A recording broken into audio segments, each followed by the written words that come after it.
What's up, guys? Jake here. I'm bringing you an album review of Sylvan LaCue's latest project, Far From Familiar. So, a little bit of backstory on this guy. He used to go by the name Quest, ever since his mixtape Searching for Sylvan. He's gone by his birth name, which is Sylvan LaCue, and that's what he released this project under. Um, I've known about Quest for a couple years, since 2014. Um, Searching for Sylvan was one of the best mixtapes I've ever heard from a lyrical standpoint. Told a great story of his struggles and his come up. So I went into this album with very, very high expectations.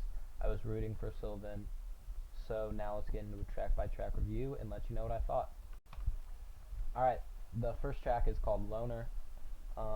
Really, really solid intro to the project. Opens up with some deep harmonic Kid Cudi vibes. I hate to compare projects to other rappers. Hate when other people do it, but this really gave me like an older, not speeding bullet the fucking hell. That shit's awful.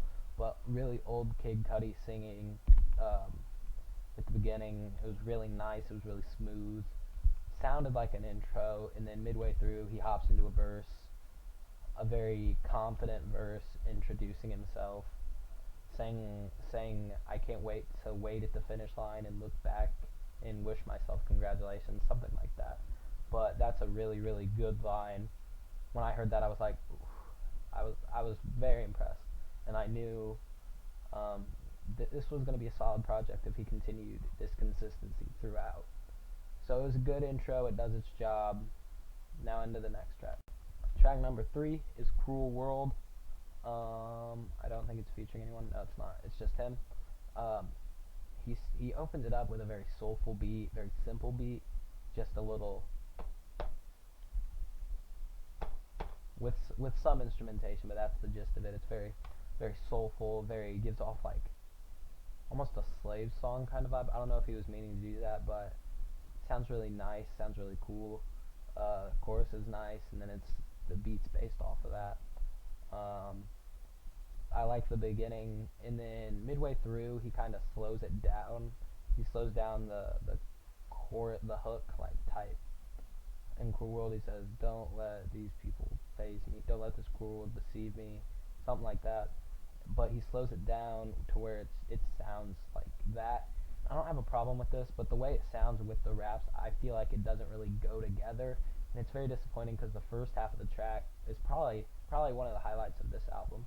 But then he slows it down, and the rhymes are good, and the message and the lyrics he's saying are good, and he's showing off his flow, and that's good too. I just feel like it doesn't go with the beat. But overall, it's first half of the song is good. Second half isn't my cup of tea personally. Track number 3 is Heavenly. Comes in with him mumbling what you find out later in the track is the chorus, filled with some really nice verses.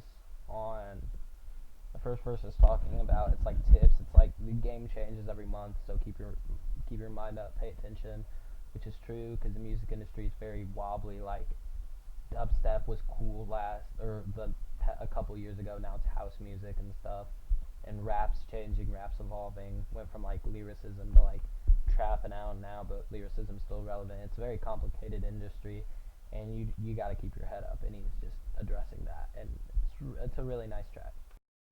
Track number four, four, five, five. I'm skipping the skits, so it's track number 5.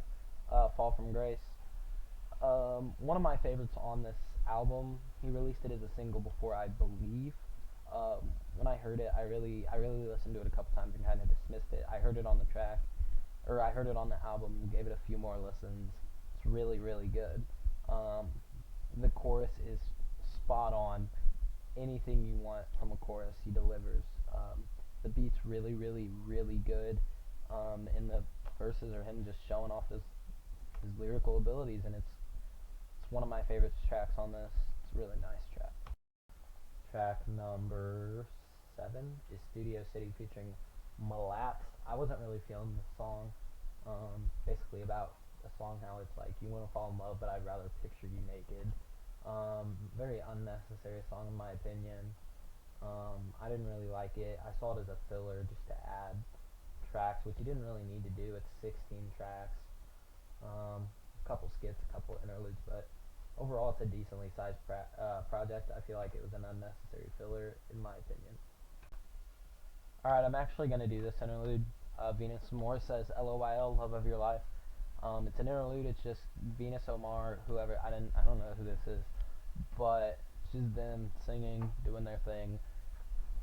The reason I'm doing this interlude is because it really pisses me off, because this could have made the best track on the album by far. The beat's sick, the vocals are crazy.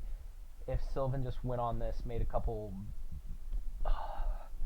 just spit a couple verses, made this a full song, it would have been really, really good, and it's a missed opportunity in my opinion. Alright, to save this from being too long, I'm just going to summarize the next few tracks and try to make it short as possible.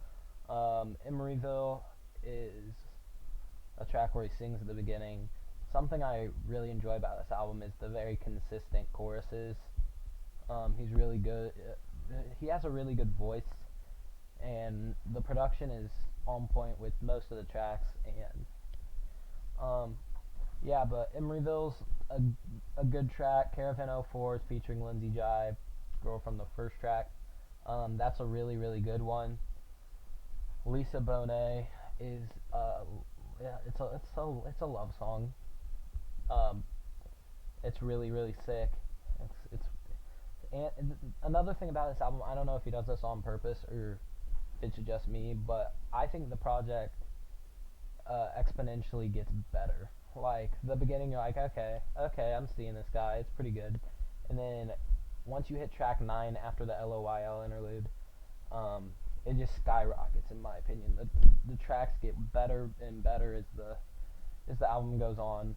I'm just going to leave it at that. I'm not going to do a track by track for the rest of the album, because this is a pretty lengthy album, because it's his introduction. But my overall thoughts on it, it didn't quite meet my expectations, but that's probably because my expectations were really, really high after searching for Sylvan. That's still one of my favorite things, favorite mixtapes ever. It's probably that and Acid Rap for my favorite mixtapes. But overall, it's a nice album. It's definitely not bad. Definitely, I might listen to this on rotation for a little bit. It's not going to be one of my favorites. It's not going to be one I listen to every single day. But it's good. I can't wait to see what the future holds for Sylvan LaCue. This has been Jake. Comment on this video if you want to see me review or react to anything. If I've already listened to it, I'll do a review. If I haven't listened to it, I'll react to it. Or, I mean, if I haven't listened to it, I'll react to it. Overall, I'd give it a 7.5 out of 10, maybe an 8. Alright, this has been Jake.